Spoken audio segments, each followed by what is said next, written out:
What happens when America's biggest pop star walks onto a morning show expecting a friendly chat and instead gets blindsided by one of the most disrespectful interviews in television history? It only took 29 seconds for Lara Spencer to say something so outrageous that it would turn a simple Good Morning America segment into an explosive confrontation that no one saw coming. The studio lights were bright that morning. The Good Morning America set was buzzing with its usual energy. Taylor Swift walked onto the stage wearing a simple black blazer and jeans, smiling and waving to the audience. She looked relaxed. She looked happy. She had no idea what was about to happen. Lara Spencer sat across from her, flanked by her co-hosts, Michael Strawn and Robin Roberts. George Stephanopoulos was at the news desk nearby. The cameras started rolling. Everything seemed normal at first. Too normal. Taylor, welcome back to Good Morning America, Lara said with a smile that didn't quite reach her eyes. We're so excited to have you here. Thank you so much for having me, Taylor replied warmly. I'm always happy to be here. So, Lara continued, leaning forward slightly, your new album just dropped, and fans are going crazy over it. But I have to ask, when are you going to grow up and write about something other than your breakups? The air in the studio seemed to freeze. Robin Roberts shifted uncomfortably in her seat. Michael Strawn's smile faltered. Taylor's expression remained polite, but something flickered in her eyes. I'm sorry, what? Taylor asked, her voice still measured, but with an edge that wasn't there before. Oh, come on, Lara said, waving her hand dismissively. We all know your whole thing is just writing sad songs about guys who dumped you. Don't you think it's time to move on to more mature content? Michael Strawn jumped in quickly, trying to redirect. Taylor, I think what Lara means is... No, Michael, let me finish, Lara interrupted, not even looking at him. Taylor, you're, 30-something years old? And you're still writing diary entries set to music. I mean, when do we get some real artistry from you? Taylor sat up straighter. Her smile was completely gone now. Real artistry? She repeated slowly. Wam, you know what I mean, Lara continued, seemingly oblivious to the tension building around her. Something with substance. Something that matters. Not just another song about some guy who didn't text you back. Robin Roberts tried to intervene. Lara, I don't think that's fair. Robin, please, Lara cut her off. I'm just saying what everyone's thinking. Taylor's been in this industry for how long now? 15 years? 20? She's still mining the same material over and over again. Taylor's jaw tightened. When she spoke, her voice was calm, but ice cold. Lara, with all due respect, you clearly haven't listened to my music. Oh, I've heard it, Lara shot back. Everyone's heard it. It plays in every grocery store and shopping mall in America. You can't escape it. Then you would know, Taylor said, her words deliberate and controlled, that my last 3 albums have explored themes of folklore, moral, storytelling, personal growth, social commentary, and fictional narratives. But even if they were all about relationships, why would that make them less valid? Because it's repetitive, Lara said with a shrug. It's boring. Your fans might eat it up, but serious music critics have been saying this for years. George Stephanopoulos looked like he wanted to crawl under his desk. Michael Strawn was shaking his head slowly. Robin Roberts had her hand over her mouth. Serious music critics, Taylor repeated, and now there was steel in her voice. You mean the same critics who have given my albums some of the highest ratings of my career? The same critics who praised my songwriting and production? Well, there are always some who disagree, Lara said, smirking slightly. But let's be honest, Taylor. Your fan base is mostly teenage girls. That's not exactly the demographic that defines musical excellence. That was it. That was the moment everything changed. Taylor stood up slowly, carefully removing her microphone. The entire studio went silent. You could have heard a pin drop.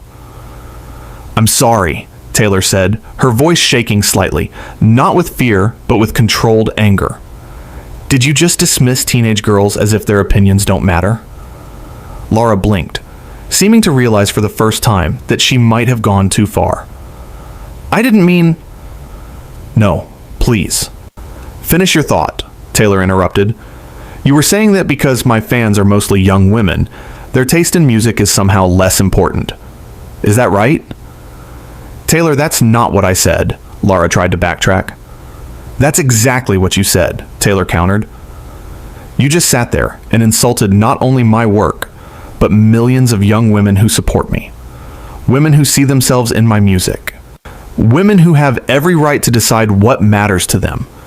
Robin Roberts spoke up, her voice firm. Taylor's absolutely right, Lara. That was completely out of line. Thank you, Robin, Taylor said, her eyes never leaving Lara. I've been in this industry long enough to know when someone is trying to tear me down to make themselves feel important, and I'm not going to sit here and let it happen on national television. Lara's face was turning red. Now wait just a minute. I'm a host on this show, and you're a guest. You don't get to speak to me like that. A host who clearly didn't prepare for this interview, Taylor shot back. A host who thought it would be fun to ambush me with insults instead of asking actual questions about my work. Michael Strawn finally found his voice. Ladies, let's all just take a breath here. No, Michael, Taylor said, but her tone softened when she looked at him. I appreciate you trying to keep the peace, but I'm not going to take a breath and pretend this is okay. It's not okay. Lara stood up now too, her face flushed with anger and embarrassment. You know what? Maybe if you could take some criticism, you wouldn't be so sensitive. Criticism? Taylor's voice rose for the first time. You didn't offer criticism. You offered insults. There's a difference. Criticism would be discussing specific aspects of my music with thoughtful analysis. What you did was mock me and my fans. I think you're overreacting, Lara said, crossing her arms. I think you're underestimating how disrespectful you've been, Taylor countered, and I'm done with this conversation. She turned to look at Robin, Michael, and George. I'm so sorry to you three and to everyone else on this show who has always treated me with respect, but I can't continue this interview. Taylor, we completely understand, Robin said quickly, standing up herself. We're sorry this happened. Don't apologize for her behavior, Taylor said gently. That's not your responsibility. Lara threw her hands up. This is ridiculous. You're really going to walk off the show because I asked you some tough questions? Taylor turned back to her, and when she spoke, her voice was quiet, but powerful. You didn't ask tough questions, Lara. You belittled me. You belittled my fans. And you clearly thought I would just sit here and take it because that's what good guests do, right? Smile and nod while hosts say whatever they want. I have every right to ask whatever questions I want, Lara insisted. This is my show. Actually, George Stephanopoulos spoke up for the first time, his voice measured. This is Good Morning America. It's not your show, Lara. And I think we all need to acknowledge that this interview went off the rails. Lara spun to look at George, her mouth open in shock. Are you seriously taking her side? I'm taking the side of professionalism, George replied calmly. And what happened here wasn't professional. The audience, which had been silent this whole time, started murmuring. Some people were nodding in agreement. Others looked uncomfortable. The producers in the control room were probably panicking. Taylor picked up her purse from beside her chair. I came here to talk about my music, my tour, my fans, and the things I care about. I didn't come here to be attacked, and I won't stay somewhere where I'm not respected. Taylor, please, Michael said, standing up and moving toward her. We really are sorry. Can we start over? Maybe without... He glanced at Lara and left the sentence unfinished. Taylor gave him a sad smile. Michael, you're a good person, but I can't stay. Not after this. It wouldn't be right to pretend everything's fine when it's not.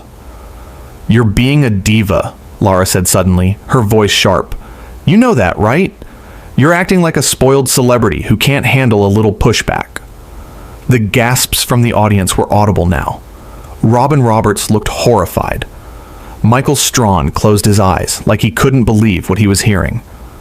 Taylor stopped walking and turned around one more time. When she spoke, her voice was deadly calm. A diva would throw a tantrum. A diva would yell and scream and make a scene. I'm simply removing myself from a situation where I'm being disrespected. That's called having self-respect. Maybe you should try it sometime. How dare you? Lara sputtered. How dare I? Taylor's eyebrows shot up. How dare you? You invited me here. You asked me to give up my time to come on your show. And then you used that platform to try to humiliate me. And that's what takes audacity, Lara. Not me standing up for myself. Robin Roberts walked over to Taylor and put a gentle hand on her arm. You're absolutely right to feel this way. And I'm mortified that this happened on our show. Thank you, Robin, Taylor said, her voice softer now. That means a lot coming from you. Lara let out a bitter laugh. Of course you're all defending her. God forbid anyone say anything negative about precious Taylor Swift. Lara. Stop, George said firmly from his desk. Just stop talking. But Lara couldn't stop. It was like watching a car crash in slow motion. This is exactly what's wrong with celebrity culture. Everyone has to walk on eggshells around these people. We can't ask real questions. We can't challenge them. We just have to worship them and tell them how amazing they are. Taylor shook her head slowly. You really don't get it, do you? This isn't about worship or eggshells. This is about basic respect. Something you clearly don't understand. Oh, I understand respect, Lara fired back. I just don't think you've earned the level of reverence your fans give you. The audience erupted. Some people were booing. Others were shouting. The energy in the studio had shifted completely. What started as a morning talk show had turned into something else entirely. Michael Strawn stepped between Taylor and Lara, holding up his hands. Okay, that's enough. Lara, you need to calm down. Taylor, I don't blame you one bit for wanting to leave. I am calm, Lara insisted, but her voice was shaking. I'm perfectly calm. She's the one who's overreacting to a simple interview. Simple interview? Robin's voice cut through the chaos. Lara, you insulted her, her music, and her fans. Multiple times. That's not an interview. That's an attack. I was doing my job, Lara said defensively. No, Taylor said, and everyone turned to look at her. Your job is to inform and entertain your audience. Your job is to ask thoughtful questions and create interesting conversations. Your job is not to tear down your guests to make yourself feel superior. I don't need to tear anyone down to feel superior, Lara snapped. Then why did you? Taylor asked simply. Why did you spend this entire interview trying to make me feel small? What did you gain from that? Lara opened her mouth, but no words came out. For the first time since the interview started, she seemed at a loss. Taylor didn't wait for an answer. She turned to the audience and gave them a small wave. Thank you all for being here. I'm sorry you had to witness this. Several audience members called out to her. We love you, Taylor. You did nothing wrong.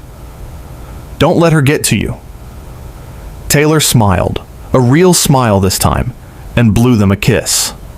Then she looked at Robin, Michael, and George one more time. Say thank you for your kindness. I hope we can do this again under better circumstances. Anytime, Michael said warmly. You're always welcome here. Some of us anyway, Robin added, shooting a pointed look at Lara. Taylor nodded and started walking toward the exit. The cameras followed her every step. She held her head high, her shoulders back, moving with grace and dignity even in the middle of this disaster. Don't you walk away from me, Lara called out suddenly. I'm not finished talking to you. Taylor paused but didn't turn around. Actually, Lara, you are finished. This interview is over. I'm leaving, and there's nothing you can do about it. You're going to regret this, Lara said, and the threat in her voice was clear. Walking off my show like this, People will talk about it. Taylor turned her head slightly, just enough to make eye contact. Let them talk. At least they'll be talking about how I stood up for myself instead of how I sat there and took your abuse. I know which story I'd rather be part of.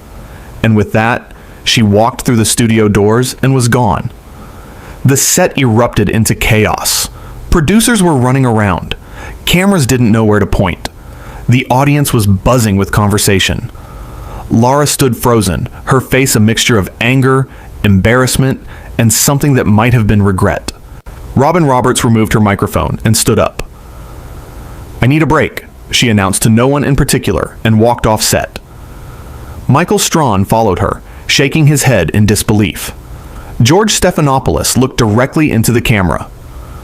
"We'll be right back after this," he said, his voice professional but strained. "Clearly, we have some things to sort out here." The camera cut to commercial, but the damage was done. Lara finally sat back down in her chair, alone on the couch where just minutes ago she'd been sitting with her co-hosts. She looked at the empty chair where Taylor had been. The studio felt different now. Colder. More hostile. A producer approached her, clipboard in hand, face tight with stress. "Lara, we need to talk." "Not now," Lara said quietly. "Yes, now," the producer insisted. "Do you have any idea what just happened? That was Taylor Swift. She's one of the biggest stars in the world. And then you just..." "I know what I did," Lara interrupted, her voice small. "Do you?" the producer pressed. "Because from where I was standing, you just created a public relations nightmare for this entire show." Lara didn't respond. She couldn't.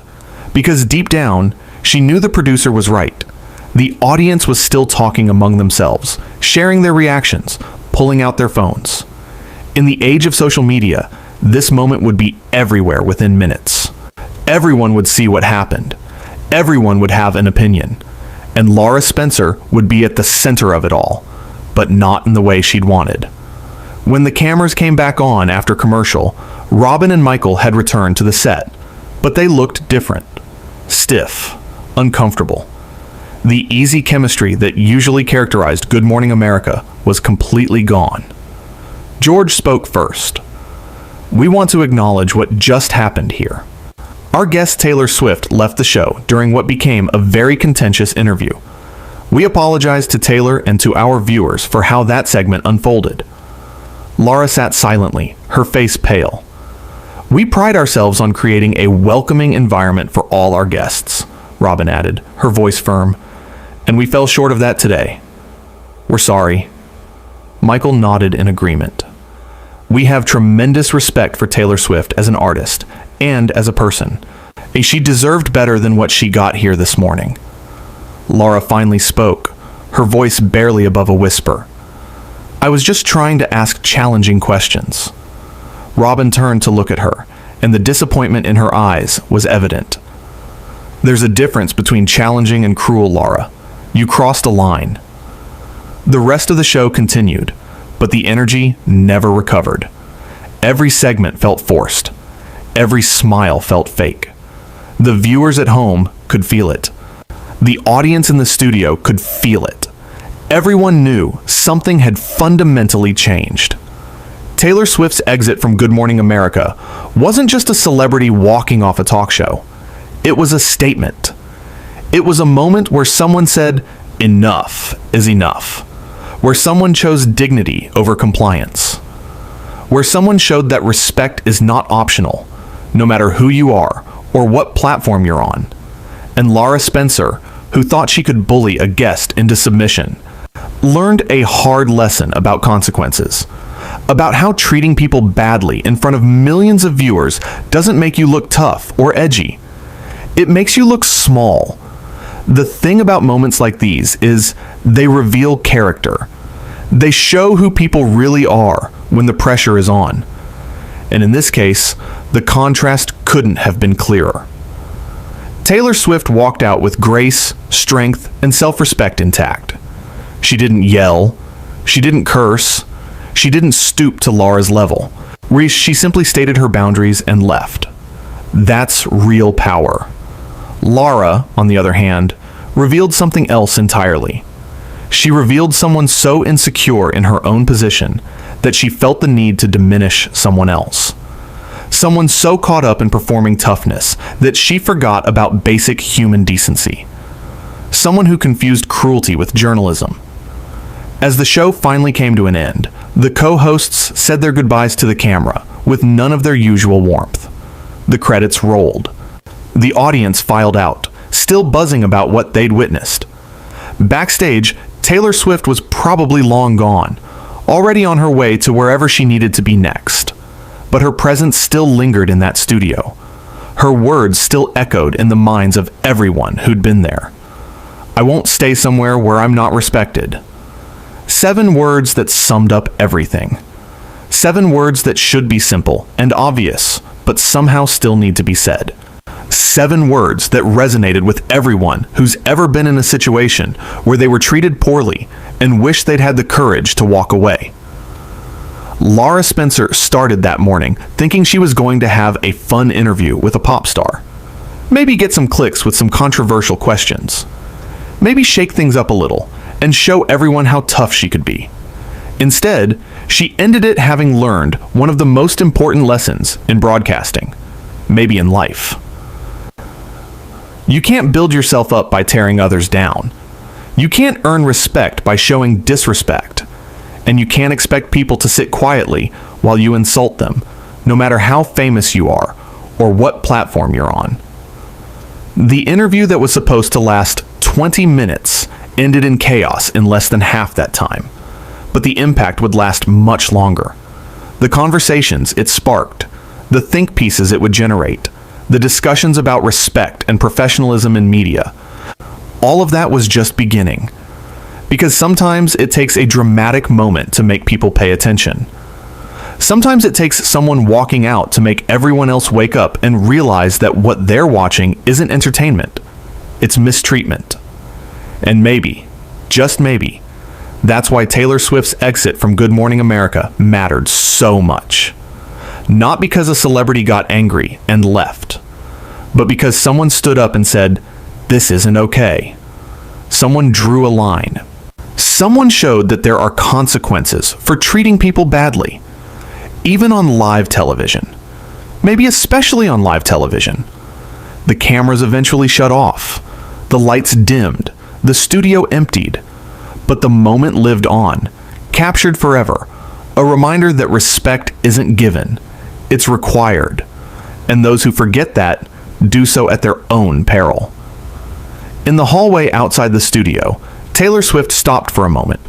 Her team surrounded her immediately, but she held up a hand. "I'm okay," she said quietly. "I just need a minute." One of her publicists looked worried. "That was incredible. You handled that perfectly." Taylor shook her head. "I shouldn't have had to handle it at all. Nobody should have to defend themselves like that on live television." Back inside the studio, the aftermath continued to unfold. Producers huddled in corners, phones pressed to their ears. The audience members who remained were still processing what they'd witnessed. Some were recording videos on their phones, capturing their reactions. Others were texting friends and family, trying to describe what had just happened. An intern approached the stage hesitantly. Do we still have the next segment planned? Or... Nobody seemed to have an answer. Lara remained in her chair, watching as the crew scrambled around her. For the first time all morning, she looked uncertain. Small. The confidence that had carried her through the interview had completely evaporated. Robin Roberts returned to the set briefly, but she didn't sit down. Instead, she stood behind the couch, arms crossed. "Lara, I think you owe all of us an explanation. What were you thinking?" "I was trying to ask real questions," Lara said, but her voice lacked conviction. Questions that other interviewers are afraid to ask. "There's a difference between asking hard questions and being cruel," Michael Strawn said, rejoining them. "You know that, right?" Lara looked down at her hands. "She just seemed so perfect, so untouchable. I thought, maybe if I pushed back a little, we'd get something authentic." "You got something authentic," George said from his desk. You got an authentic display of someone standing up for themselves when they're being mistreated. Is that what you wanted? The silence that followed answered the question. Meanwhile, in another part of the building, network executives were already in emergency meetings. Phone lines were lighting up. Social media was exploding. The video clips were spreading faster than anyone could have predicted. One executive stared at his computer screen, watching the clip play over and over.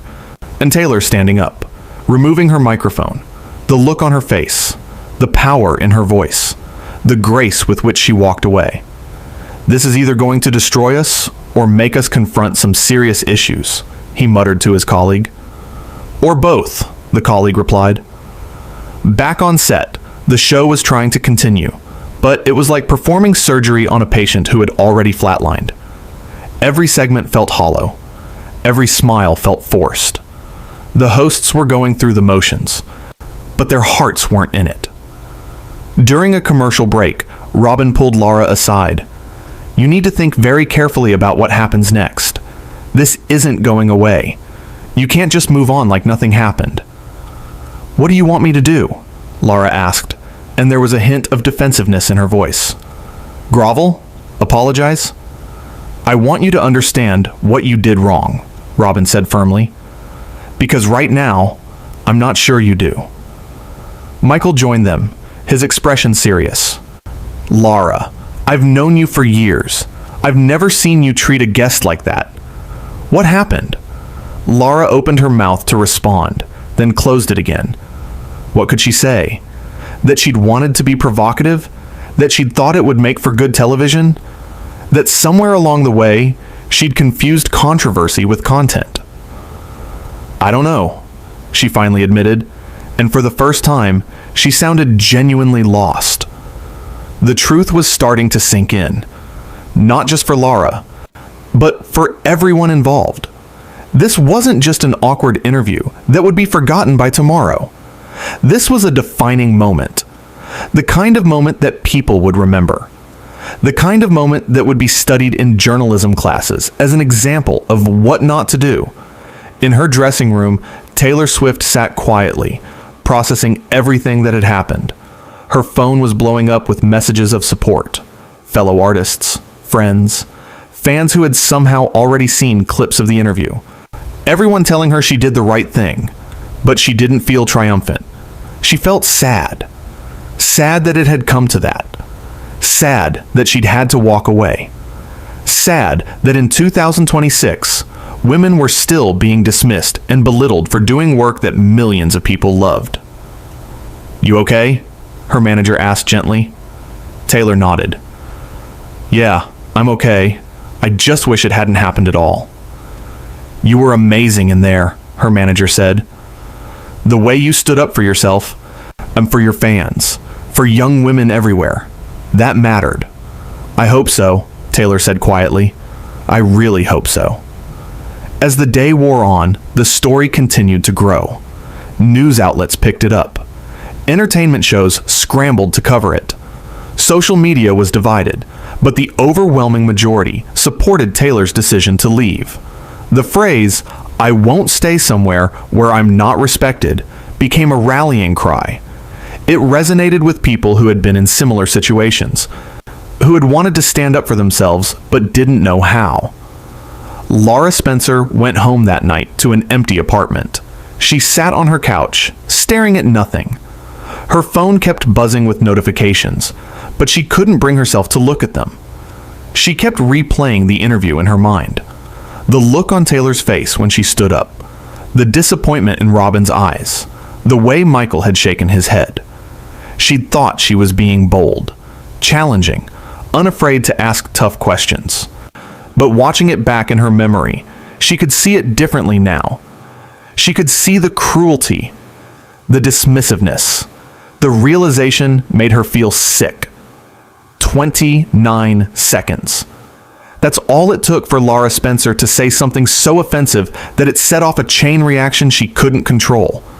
29 seconds to go from routine interview to complete disaster. 29 seconds to show the world exactly who she was and exactly who Taylor Swift was in response. And in the end, only one of them walked out of that studio with their dignity intact. But perhaps more importantly, only one of them had shown the courage to draw a line. To say enough is enough. To demonstrate that respect isn't negotiable, no matter the circumstances. And that lesson would echo far beyond the walls of that television studio, reaching people who needed to hear it most.